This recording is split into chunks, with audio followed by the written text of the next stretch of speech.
Podem sentar. Eu estou muito feliz por estar aqui nessa noite. Eu estou até um pouco constrangido, né? Pela maneira que o Orlando falou de mim. Aleluia, nós louvamos a Deus pela vida do pastor Orlando, pela vida da sua esposa, casal que a gente tem amado e sempre que é possível, estamos juntos. Diga comigo, Deus tem um plano muito lindo na minha vida. Abre a sua Bíblia no livro de Isaías, capítulo 53. Livro de Isaías, capítulo 53. Glória a Deus. Isaías, capítulo 53. Quem abriu, diga graças a Deus. Graças a Deus. Oh, coisa linda. A gente vai ler apenas o versículo 4. Ou melhor, o versículo 3. Isaías 53, versículo 3. Era desprezado e o mais rejeitado entre os homens, homem de dores e experimentado nos trabalhos, e como um de quem os homens escondiam o rosto, era desprezado e não fizemos dele caso algum. Diga comigo, Jesus também foi rejeitado. Jesus também foi desprezado. Amém? Nós sabemos que a palavra rejeição e desprezo, elas são quase que sinônimas. Por quê? Porque o rejeitado, o sentimento de rejeição, é o sentimento de não ser aceito. E nós sabemos que todos nós já passamos por rejeições ou passaremos por rejeições. Por que a gente vive rejeição? Porque às vezes as pessoas não se simpatizam com a cor da nossa pele. Porque a pessoa não se simpatiza com o nosso jeito de ser.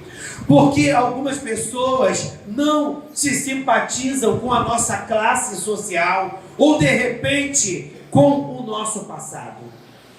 Porque nós sabemos que a rejeição está muito associada a essa questão do estereótipo. Eu olho para você e você olha para mim e de repente nós não gostamos do que vimos e por isso rejeitamos. E o que o diabo coloca na nossa cabeça? Se você é rejeitado ou desprezado, é porque você não presta, é porque você não tem valor nenhum. Esse texto que nós acabamos de ler, Isaías 53, versículo 3, diz que ele era desprezado e ele era o mais indigno entre os homens e ele era um onde os homens escondiam dele o rosto. Então o que a gente precisa entender? Que Jesus foi alguém que as pessoas não iam com a cara dele. Jesus foi alguém que quando ele chegava em um determinado lugar, algumas pessoas fugiam da presença dele. Pastor, aonde está isso na Bíblia? Porque hoje nós glorificamos a Jesus, porque Jesus veio, pregou uma mensagem, morreu na cruz do Calvário, ressuscitou ao terceiro dia e Ele é o nosso Deus e Senhor. Mas antes dele ser glorificado, Ele nasceu numa manjedoura. Antes dele ser glorificado, ele viveu uma vida aonde o povo não o aceitava. Sabe por quê? Porque os judeus estavam à espera de um Salvador, mas não de um Salvador aonde o homem seria salvo do pecado, aonde o homem seria salvo do inferno, não. Os judeus estavam à espera de um Salvador que os livrasse do Império Romano, ou seja, Roma dominava Jerusalém e eles já não mais aguentavam viver debaixo daquele jugo opressor de Roma. Então, na concepção deles, Jesus viria, ocuparia o trono no lugar do imperador e uma paz se estabeleceria em Jerusalém. Jesus fez isso? Não. Quando aclamaram a Jesus para que ele assumisse o trono, sabe o que que Jesus disse? O meu reino não é deste mundo. Quem está entendendo, diga graças a Deus.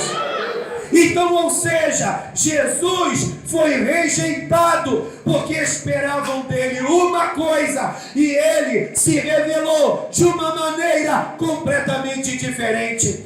Então, todos aqueles que não entenderam a história de Jesus, não entenderam o propósito primeiro de Jesus, o rejeitaram. Não adianta a gente fingir que a gente não está vendo, ou fingir o faz de conta, viver o faz de conta. Todo mundo que está aqui nesse centro de recuperação, tirando a família, tem uma história.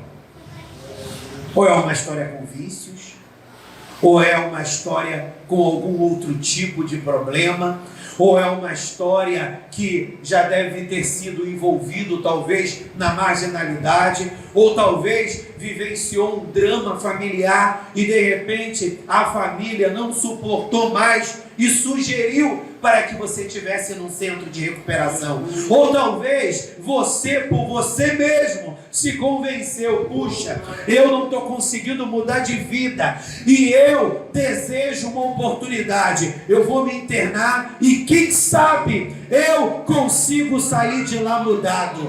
Quem está me entendendo, diga graças a Deus.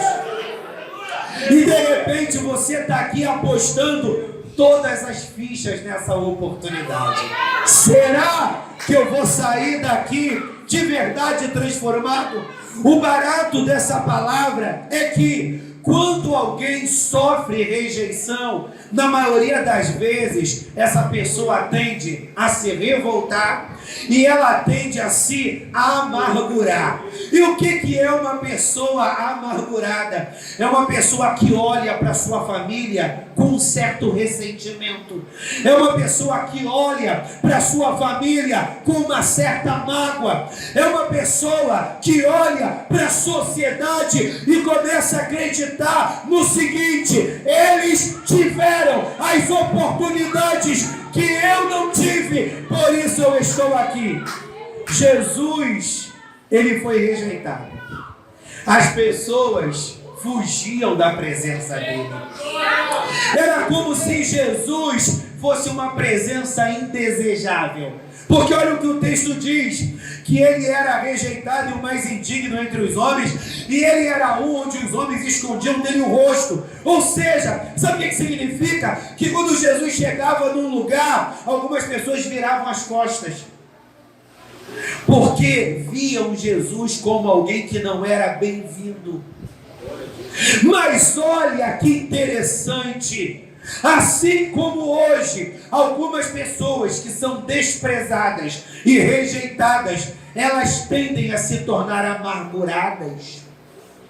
E por isso, muitas das vezes, algumas pessoas trilham alguns caminhos loucos na vida, alguns nem todos.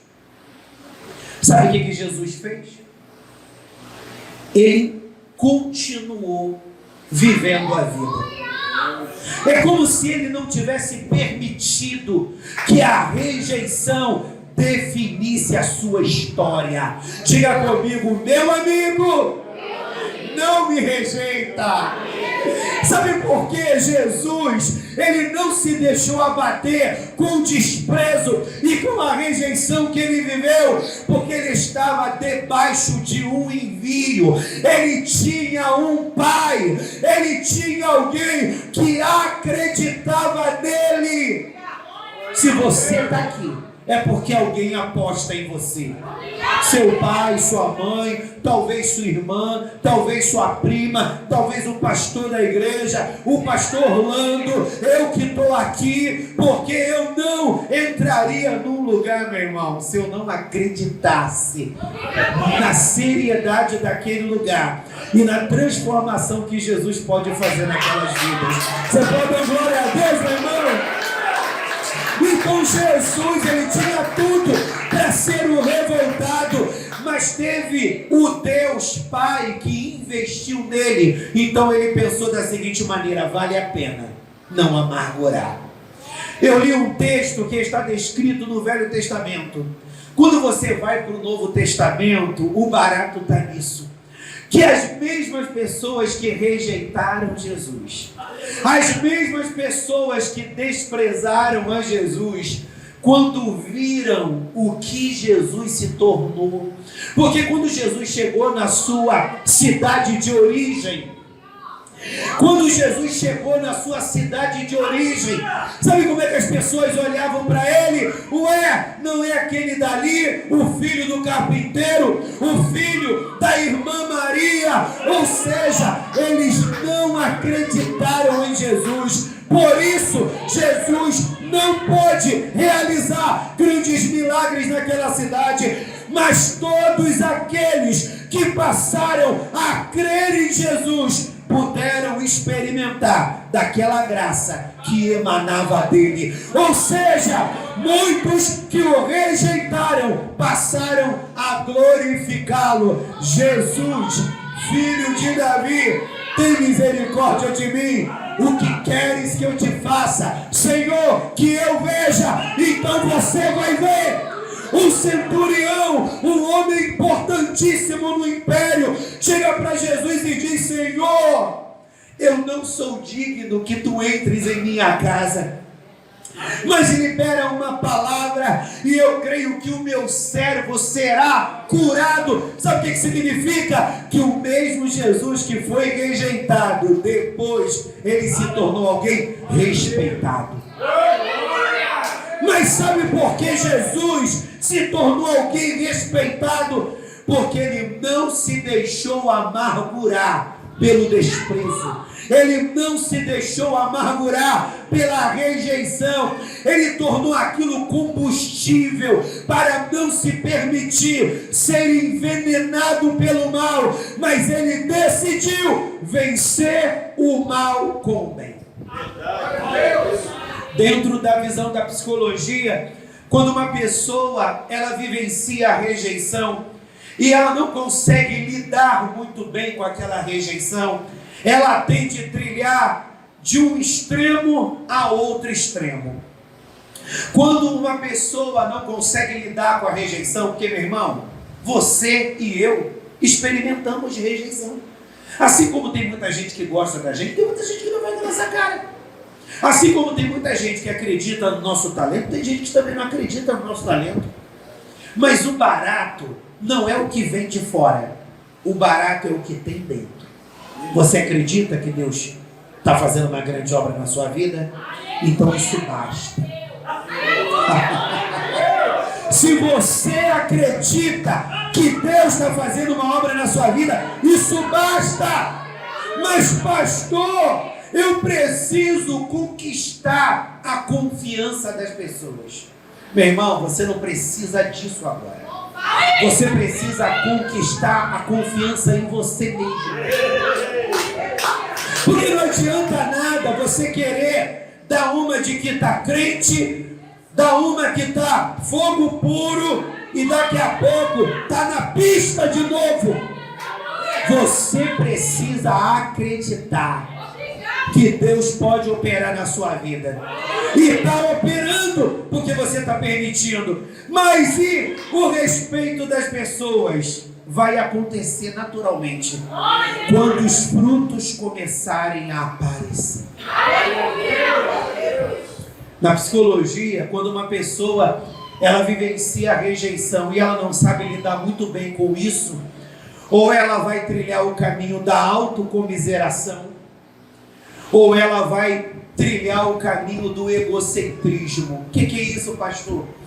Quando uma pessoa vivencia uma rejeição e ela leva aquilo para o lado pessoal, ela tende a trilhar o caminho da autocomiseração. O autocomiserado é aquele tipo de pessoa que a gente costuma dizer no popular que tem a síndrome de coitado. Ele se sente um sem talento, ele se sente um zero à esquerda, ele se sente um patinho feio, ele se sente a ovelha negra da família, aquele que só veio para dar trabalho. Esse é o caminho da autocomiseração.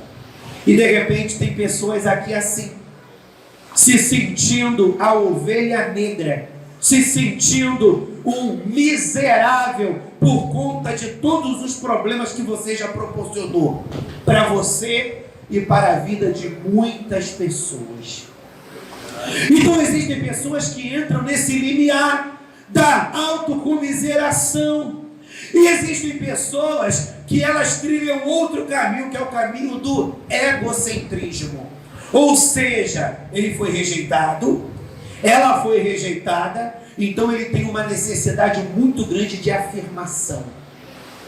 Então ele precisa mostrar que é bom, ele precisa mostrar que tem talento, ele precisa mostrar que é bonito, ele precisa mostrar que está por cima da carne seca, para que as pessoas o aclamem. Mas Deus não quer que você permaneça na autocomiseração, e Deus não quer que você trilhe o caminho do egocentrismo. Deus quer que você entenda que não é porque as pessoas não entenderam você, não é porque as pessoas não fizeram por você aquilo que você esperava que elas fizessem, que a vida acabou. Jesus é um exemplo de vida. O que Jesus poderia fazer quando ele foi rejeitado? Quando essas mesmas pessoas que o rejeitaram fossem buscar cura nele, o que Jesus poderia fazer se Jesus fosse vingativo? Ah, é? Agora, suas pestes, vocês querem que eu abençoe vocês? Agora não vou abençoar, não. Agora que eu estou por cima da carne seca, que vocês querem a minha ajuda? Não, eu não vou ajudar. Mas o que Jesus fez? Ele venceu o mal com o bem. E ele não venceu o mal com o bem porque ele quis se sentir melhor do que todo mundo. Era a essência dele. Tudo aquilo que aconteceu com você não é a sua essência. Tudo aquilo que aconteceu com você não é a sua essência.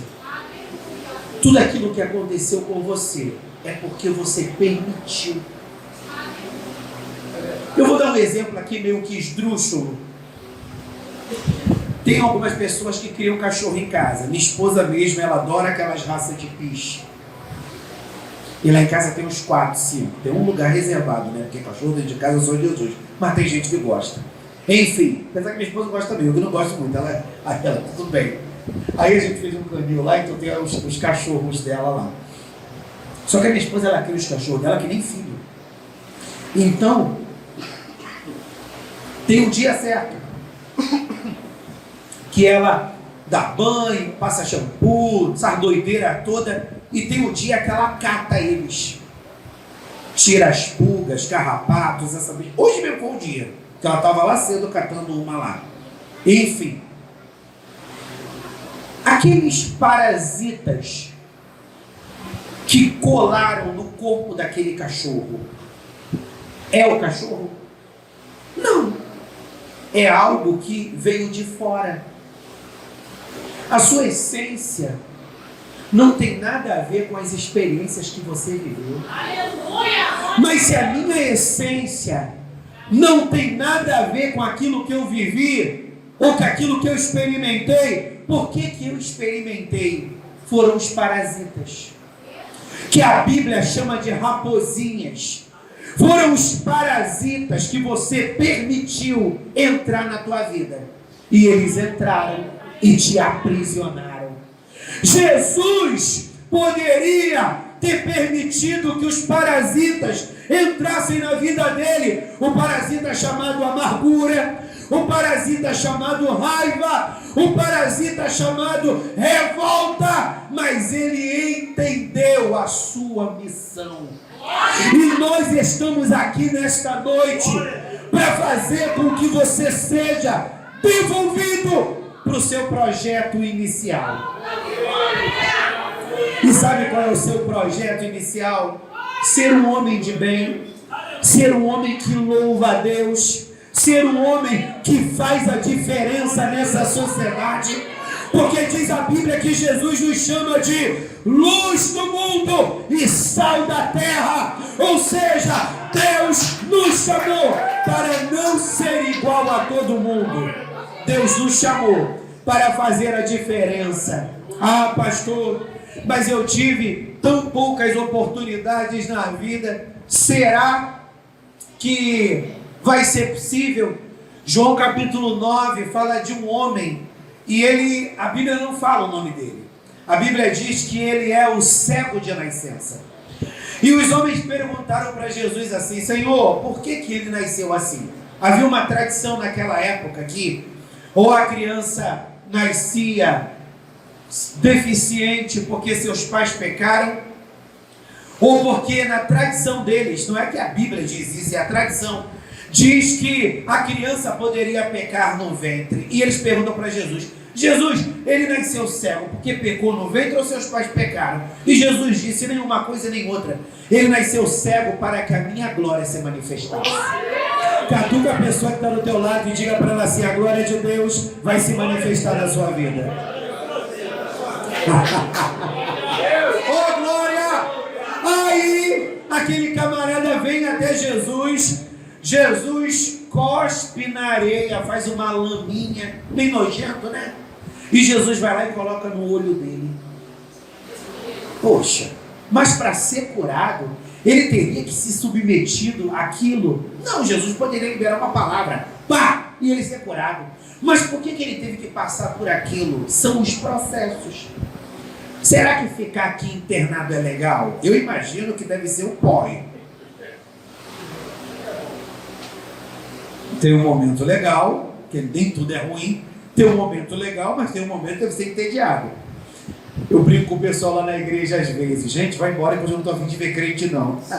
Ou seja, é uma maneira de eu dizer para eles: gente, eu já não estou a fim de muita gente hoje não. E eu tenho certeza que eu não sou o único. De repente tem dia que eu não estou a fim de ver ninguém. Mas como é que você pode ter essa escolha se você mora num lugar onde tem uma galera? Aí é difícil.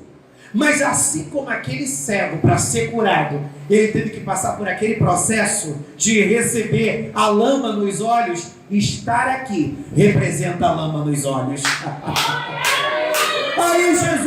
Aí aquele cego foi curado. E quando viram aquele homem, eu acho muito interessante, que quando descobriram que aquele camarada, que era o cego, foi curado, a notícia se espalhou pela cidade. E a cura da sua cegueira mudou ele completamente, Orlando. Porque eu não vou ler, mas se você ler, você tem tempo, então você lê depois. João 9, diz o texto que quando esse camarada foi curado da sua cegueira, que se espalhou aquele auê na cidade, diz a Bíblia que algumas pessoas olharam para ele e disseram assim: pô, você parece com aquele que era cego, mas é você mesmo? Gente, como que alguém, só porque a sua visão foi restaurada, ele mudou completamente? É possível? Não.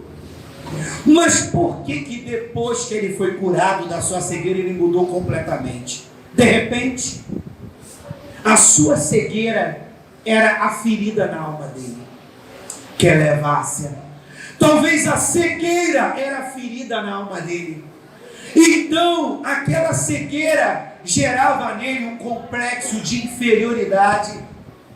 De repente, por ser cego, ele não se arrumava bem. De repente, por ser cego, ele vivia como aquela canção mundana: deixa a vida me levar, a vida leva eu. Ele vivia de qualquer maneira. Mas de repente, quando a sua visão foi restaurada e que ele se olhou no espelho, de repente ele percebeu nele um potencial que nunca antes ele tinha percebido. E quando ele olhou e se deu conta daquele potencial, de repente ele passou a se arrumar melhor. De repente ele começou a investir mais na sua vida. E quando perguntaram para ele: é você aquele cego que foi curado? Ele disse: eu sou. Sabe o que significa isso? Identidade. Deus quer te dar uma nova identidade. Como é que costumavam te chamar lá fora? Deus quer te dar uma nova identidade. Deus quer te dar uma nova identidade. Deus quer te dar uma nova identidade. Mas pastor, e o tempo que passou? Preste atenção, Deus está falando com você. Mas pastor, e o tempo que passou? Não tem como eu voltar atrás e recuperar 10 anos. Não tem como eu voltar atrás e recuperar 5 anos. Meu irmão, sai dessa neurose. Ninguém consegue recuperar o tempo que passou. Passou. É daqui para frente. Algumas coisas Deus pode até permitir que você experimente de restituição. Algumas coisas Deus pode até permitir que você experimente de restituição. Mas o que é restituição? De repente você é muito novato na igreja. É mais ou menos assim, eu vou dar um exemplo simples. De repente, em razão de algumas escolhas erradas que você fez na vida, você perdeu a sua família. Pode ser que você não consiga reaver sua família. Mas pode ser que sim. E se você consegue recuperar sua família, isso é restituição. Porque eu só posso ser restituído de algo que eu tive, perdi, e agora eu preciso daquilo novamente. Quem está me entendendo, diga graças a Deus. Mas pastor, e se eu não conseguir restituir o que eu perdi? Então não vale a pena servir ao Senhor. Irmãos, o maior bem que Deus pode dar ao homem não é a cura de uma enfermidade. O maior bem que Deus pode dar ao homem é a salvação da sua alma. E quando eu digo salvação de alma, eu não estou falando somente de você morrer e ir para o céu. Eu estou falando de salvação de alma também no que tange de salvação da consciência. A Bíblia fala sobre um homem chamado Davi. Não vou falar muito não. A Bíblia fala sobre um homem chamado Davi. Davi, ele cometeu um pecado. Só que ele não se deu conta do pecado que ele havia cometido. Como assim? Se ele era um homem de Deus e ele pecou e ele não se deu conta. Às vezes, nós somos tomados por uma vontade tão grande para fazer certas coisas que eu não penso nas consequências. E quando eu dou por mim, eu estou envolvido naquele barato. E aquele barato é legal. Então eu não meço as consequências. Eu quero viver o momento. E foi isso que aconteceu com Davi. E ele adulterou, cooperou para o homicídio de um camarada. E está ele lá, vivendo a vida, achando que aquilo não seria trazido à tona. Deus, muitas das vezes, permite que coisas ruins aconteçam na nossa vida, não é porque Ele é mau, mas é porque algumas coisas precisam vir à tona, para Deus parar a gente e mostrar para a gente uma outra rota de vida.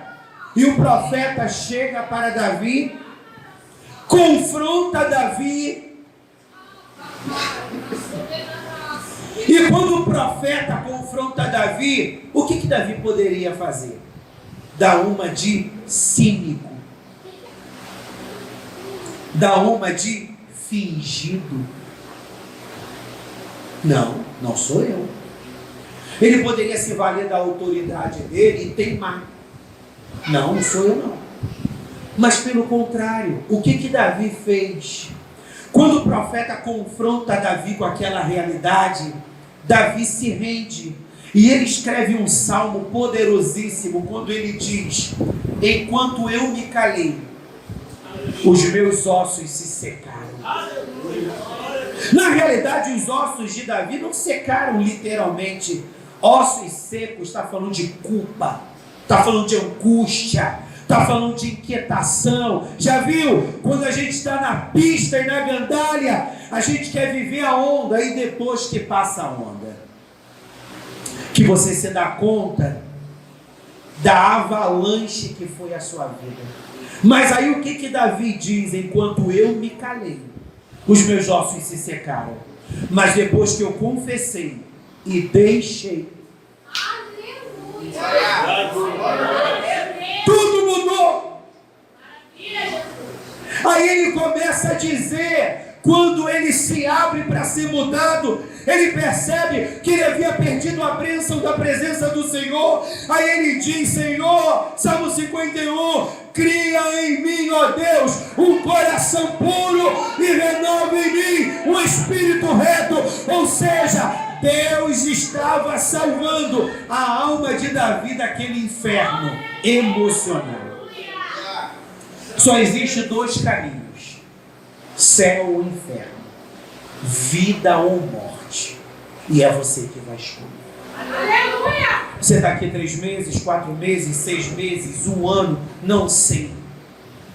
Mas se você está aqui de verdade, porque você deseja mudar, uma das primeiras coisas, antes da gente orar, para eu entregar a minha oportunidade, uma das primeiras coisas que você precisa fazer é ser verdadeiro com você mesmo. É ser verdadeiro com você mesmo. Poxa, pastor, eu estou sendo verdadeiro comigo mesmo. E eu estou disposto a querer mudar de vida.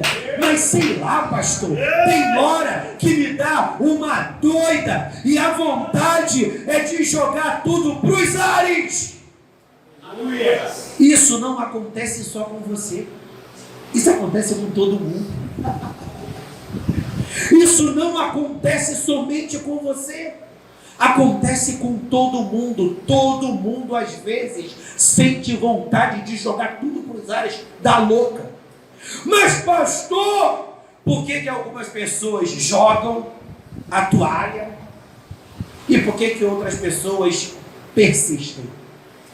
Porque as pessoas que jogam a toalha muito rápido, desistem muito rápido, são pessoas que não têm foco, não são persistentes. Glória a Deus. E as pessoas que sentem a vontade de jogar tudo para os ares e não jogam, porque ele pensa se vai valer a pena ou não. Então todas as vezes que te der a louca, a primeira coisa que você precisa pensar é: será que vai valer a pena? Porque de repente você esteja aqui e você seja um residente. Ah, pastor, eu sou o que vai pelos centros de recuperação. Já estive no Manassés, no X4, no X10, no X20, sei lá. E você vai continuar até quando? Vença quem te vence. Vença quem te vence. Vence o desânimo, vence o medo, vence as drogas, vence a vontade de desistir, porque o diabo, ele nunca vai deixar de ser diabo. As brincadeiras dele só vai acabar quando o Senhor jogar ele no lago de fogo e enxofre definitivamente. Enquanto isso não acontece, suas lutas serão constantes. Então, se suas lutas serão constantes, o que você precisa aprender, meu amigo? Aprender a lutar. Se coloca de pé.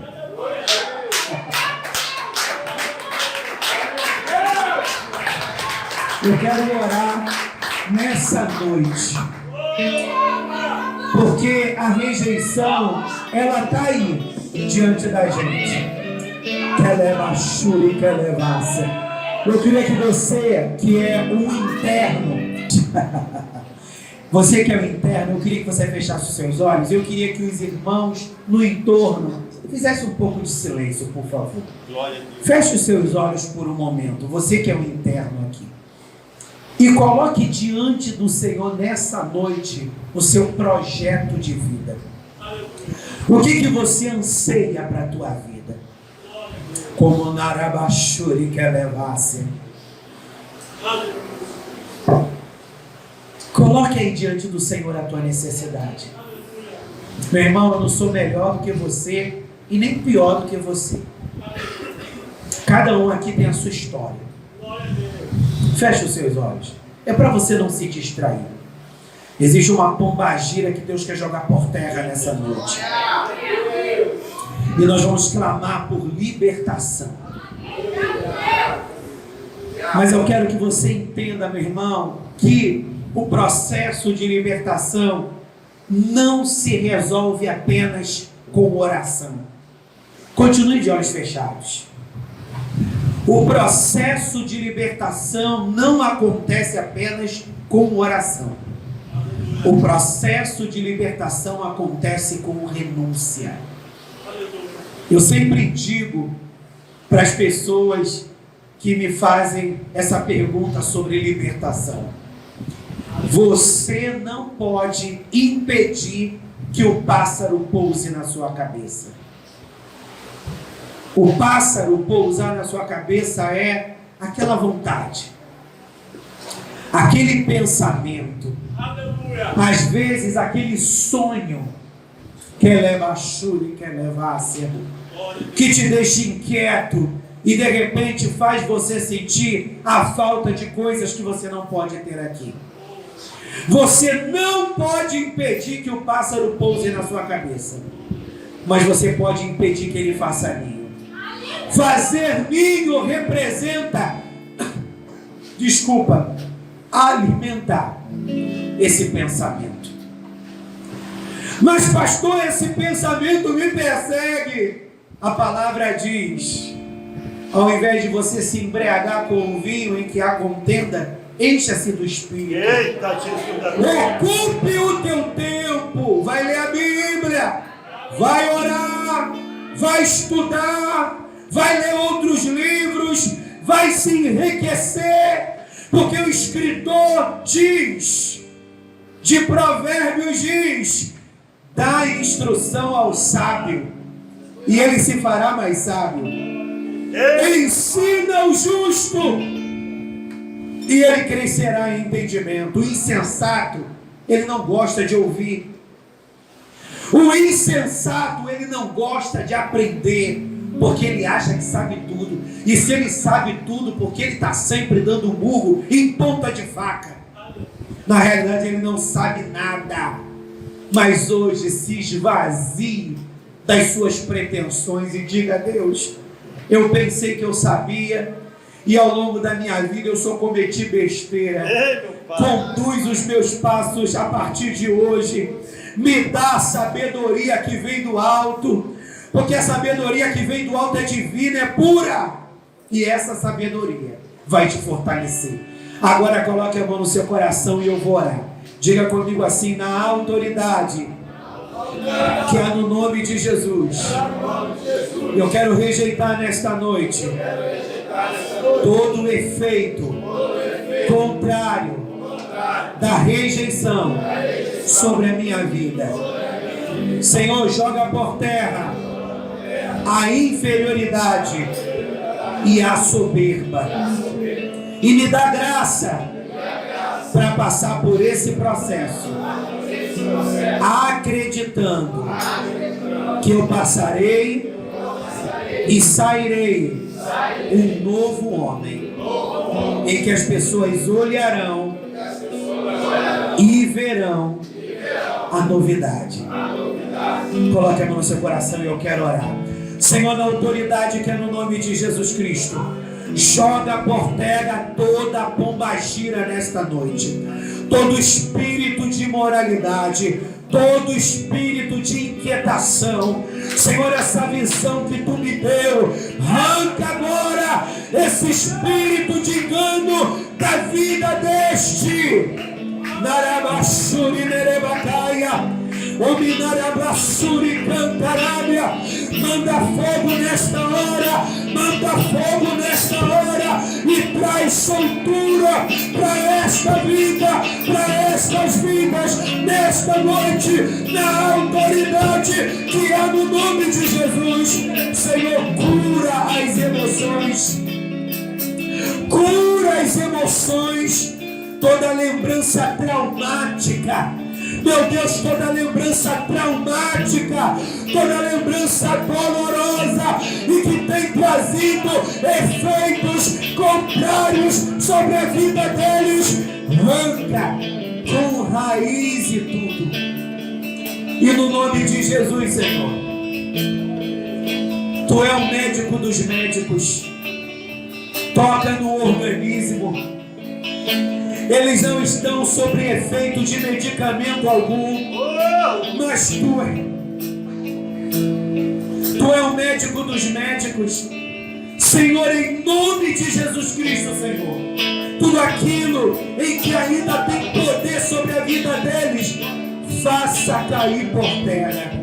E assim, Senhor, como Tu venceu a rejeição e Tu cumpriu a carreira que Te foi proposta, eu acredito, Senhor, que Tu tens uma obra linda na vida de cada um destes varões, e que uma porta espiritual se abra para que eles entrem numa nova estação.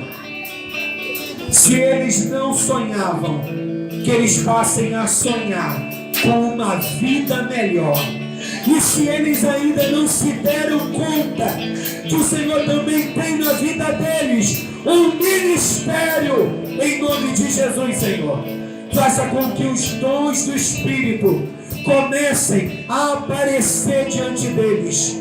Joga por terra toda loucura, toda depressão, todo pânico, todo reflexo de esquizofrenia, e liberta-os pelo poder que em nós opera. Jesus Cristo de Nazaré. Amém. Você pode celebrar Deus com suas palmas.